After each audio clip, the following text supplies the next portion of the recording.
devastating news. Erin has been courageously fighting a battle with some health issues over the last few years, but this was shocking. It was unexpected, and our whole organization, our players, our coaches, we're all thinking about Erin and Pop and Mickey and Jill. Pop and Erin have two small grandchildren who love their grandma, and it's just sad. It's sad for all of us, and not a whole lot we can say other than offering our condolences and our support. And I think Pop might be the most admired man in the NBA for many reasons, and there's an outpouring of support and grief from everybody around the league. But it hits home, especially for those of us who were part of this Spurs family and who have been so impacted by Pop and Erin over the years. So it's a tough day. Did you know her well? Knew her well. She was close with my wife when I played here. Erin was sort of the balance that Pop needed.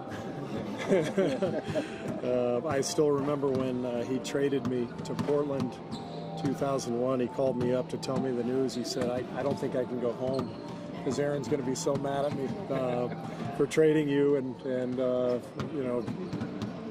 Margot and Erin were close and have stayed in touch over the years. And so, yeah, I mean, she was part of the family, but she's dealt with a lot over the last few years, health-wise, and has been very courageous in her battle. And so we all grieve and at the same time, try to celebrate her life and her legacy. What kind of woman was Erin? To be married to Pop, you have to be pretty special. Yeah, you got to be special to be married to Pop. She was just very kind. I know that Pop has told this story, but the way Pop handles the sideline reporters and media sometimes, he'd go home and Erin would light into him. So, what are you doing? And so she kind of kept him in check. But she was a wonderful person. Pop has told me a lot over the last few years about how happy they've both been being grandparents, relatively new grandparents over the last 5 years or so. And so it's hard not to think about the grandkids right now, and of course, Pop and Erin's two kids, Jill and Mickey. So we all mourn her loss. Steve, do you have a hard time balancing the game and then what really matters in real life and all that? I think one of the great lessons I learned from Pop was to always keep that balance in mind. Even when times are good, you can't take yourself too seriously.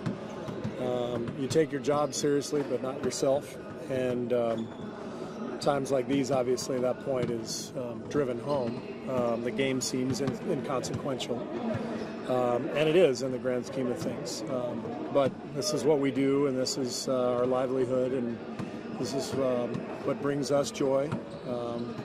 Players, coaches, we're all lucky to be out here. That was always one of Pop's main themes when I played for him, was relish the great hand that was dealt to you in this world.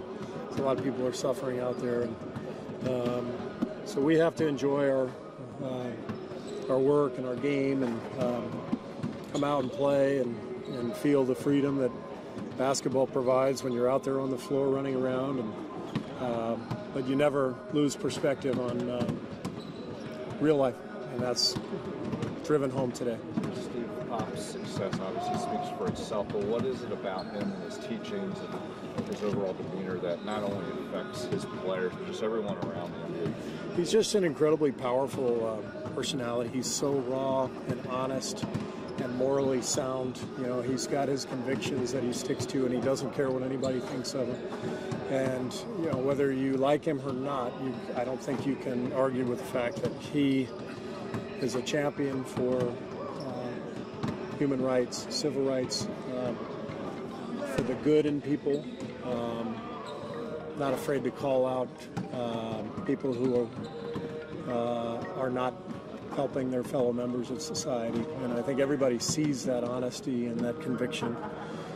And whether you played for him or not, it's easy to see that. And he's become a voice for the league and a huge figure in the league over the last couple of decades on many fronts. He's obviously impacted the league. He's got so many branches of his coaching tree out there. We're all impacted by the way he's coached, not just the X's and O's, but his humanity, the way he treats his players and fellow coaches, maybe not so much sideline reporters, but we give him a pass on that one. But Pop is he's one of the finest human beings I know, and he's made an incredible impact on my life. Did you have a chance to talk to him at all? We texted yesterday, but I have not spoken to him yet. What do you think that does to his team tonight? He's not going to be there tonight. Yeah, it's a tough situation. I know that Ettore is a great coach, and they have their game and their culture instilled in them, and they'll come out and they'll play well and all that.